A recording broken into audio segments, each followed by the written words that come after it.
بسم اللہ الرحمن الرحیم۔ السلام علیکم ورحمۃ اللہ۔ حضرت موسیٰ علیہ السلام مصر میں پیدا ہوئے۔ آپ علیہ السلام کے والد کا نام عمران تھا۔ حضرت موسیٰ علیہ السلام پر نازل ہونے والی کتاب توریت اور آپ علیہ السلام کا لقب کلیم اللہ ہے۔ حضرت موسیٰ علیہ السلام کی پیدائش مصر میں ہوئی تو دو قومیں آباد تھیں، ایک حضرت یعقوب علیہ السلام کی اولاد جنہیں بنی اسرائیل کہا جاتا تھا، اور دوسری قبطی قوم اپنے زمانے کے بادشاہوں کو خدا سمجھتی تھی۔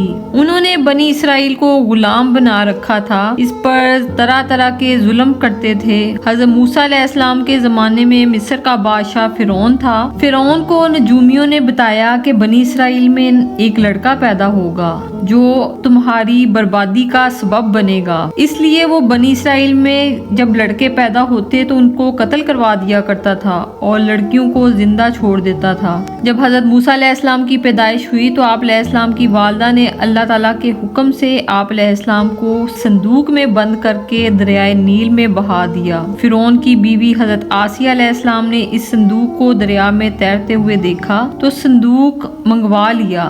جب انہوں نے صندوق کھولا تو اس میں ایک بچہ دیکھ کر وہ بڑی خوش ہوئیں۔ انہوں نے اس بچے کو اپنا بیٹا بنا کر پالنے کا فیصلہ کیا۔ اس طرح حضرت موسیٰ علیہ السلام فرعون کے محل میں پرورش پانے لگے۔ جب حضرت موسیٰ علیہ السلام جوان ہوئے تو مصر سے ہجرت فرما کر مدین چلے گئے۔ پھر جب وہاں سے واپس مصر آ رہے تھے تو اللہ تعالیٰ نے حضرت موسیٰ علیہ السلام کو نبوت عطا فرمائی، انہیں مصر والوں کی طرف نبی بنا دیا گیا۔ حضرت موسیٰ علیہ السلام نے اپنے بھائی حضرت ہارون علیہ السلام کے ساتھ مل کر فرعون اور مصر والوں کو اللہ کے دین کی تبلیغ کی تو ان لوگوں نے بجائے آپ کی بات ماننے کے آپ سے مقابلے کی ٹھان لی۔ انہوں نے حضرت موسیٰ علیہ السلام سے مقابلہ کرنے کے لیے مصر کے جادوگروں کو اکٹھا کیا۔ اللہ تعالیٰ کی قدرت دیکھیں کہ جب فرعون کے دربار میں جادوگروں نے اپنی لاٹھیوں کو سانپ بنا کر دکھایا، اللہ تعالیٰ کی قدرت دیکھیں کہ اللہ کے حکم سے ہی حضرت موسیٰ علیہ السلام کا عصا اژدہا بن کر جادوگروں کے تمام سانپوں کو نگل گیا۔ جب جادوگروں نے حضرت موسیٰ علیہ السلام کا یہ معجزہ دیکھا تو وہ ان کی سچائی پر ایمان لے آئے، جبکہ جادوگر تو ایمان لے آئے مگر فرعون باوجود سب کچھ دیکھنے کے وہ حضرت موسیٰ علیہ السلام پر ایمان نہ لایا، بلکہ ان پر ظلم و ستم اس نے شروع کر دیے۔ جب فرعون اور اس کی قوم کا ظلم حد سے بڑھ گیا تو اللہ تعالیٰ نے حضرت موسیٰ علیہ السلام کو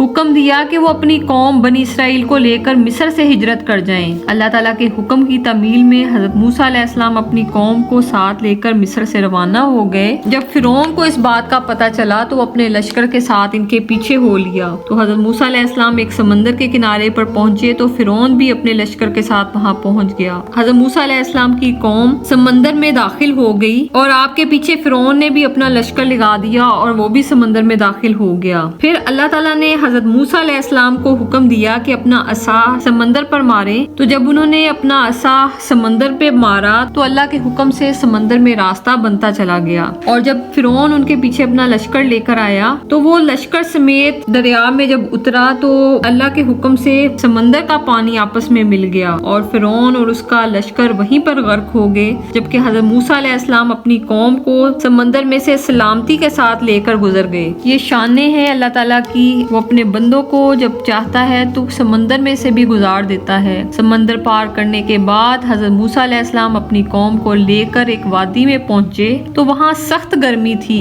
اور نہ کھانے پینے کا سامان تھا۔ ان مشکل حالات میں اللہ تعالیٰ نے حضرت موسیٰ علیہ السلام کی دعا سے بنی اسرائیل پر کئی انعامات کیے۔ بادل ان پر سایہ کیے رہتے تھے تاکہ وہ گرمی سے محفوظ رہیں۔ ان کے لیے پینے کے پانی کے 12 چشمے جاری کر دیے گئے تھے۔ ان کی خوراک کے لیے آسمان سے مزیدار قسم کے کھانے اترا کرتے تھے جن کو منسلوا کہا جاتا ہے۔ بنی اسرائیل پر اور بھی بہت سے احسانات کیے گئے لیکن انہوں نے قدر نہ کی، اس لیے کہتے ہیں کہ نعمتوں کی قدر کرنی چاہیے۔ جو لوگ نعمتوں کی قدر نہیں کرتے اور شکر گزاری نہیں کرتے تو ان پر سے نعمتوں کو موقوف کر دیا جاتا ہے۔ اس لیے ہمیں ہر حال میں ہر وقت اللہ تعالیٰ کی ذات پاک کا ہر نعمت کا شکر ادا کرنا چاہیے۔ اس وادی میں آنے کے بعد اللہ تعالیٰ نے حضرت موسیٰ علیہ السلام کو طور نامی پہاڑ پر بلایا اور آپ علیہ السلام کو تورات عطا فرمائی۔ اللہ تعالیٰ نے حضرت موسیٰ علیہ السلام کو کئی معجزے عطا کیے۔ حضرت موسیٰ علیہ السلام کے کے پاس ایک عصا تھا، جب آپ علیہ السلام اسے زمین پر ڈالتے تو وہ اللہ تعالیٰ کے حکم سے سانپ بن جاتا تھا۔ حضرت موسیٰ علیہ السلام اپنا ہاتھ اپنے بغل میں ڈال کر نکالتے تو وہ چمکنے لگتا تھا۔ جب حضرت موسیٰ علیہ السلام نے اپنا عصا پانی پر مارا تو اللہ تعالیٰ نے پانی میں راستے بنا دیے۔ خاتم النبیین، شفیع المذنبین، آقا دو جہاں صلی اللہ علیہ وآلہ وسلم کے بعد قرآن مجید میں سب سے زیادہ جس نبی کا ذکر آیا ہے وہ حضرت موسیٰ علیہ السلام ہیں۔ حضرت موسیٰ علیہ السلام نے ظالم فرعون کے سامنے انتہائی جرأت سے حق کا پیغام پہنچایا اور اپنی قوم کو فرعون کی غلامی سے نجات دلا کر آزادی کی زندگی عطا کی۔ فرعون اور حضرت موسیٰ علیہ السلام کا واقعہ کوئی معمولی نہیں بلکہ یہ حق و باطل کے مارکوں میں سے ایک عظیم مارکہ ہے، جس میں اللہ تعالیٰ نے تکبر اور ظلم کو رسوا کیا اور عاجزی اور مظلومیت اور صبر کو فتح عطا فرمائی۔ حق کا انکار کرنے والوں کو قیامت تک کے لیے عبرت کا نشان بنا دیا گیا اور نیکی کے رستے پر چلنے والوں کو عظیم مرتبہ عطا فرمایا۔ اسی طرح ہمیں اپنی زندگیوں میں عاجزی اختیار کرنی چاہیے۔ اللہ کریم ہمیں اپنے عاجزی اختیار کرنے والے اور پسندیدہ بندوں میں شمار فرمائے، آمین۔ جزاک اللہ الخیر۔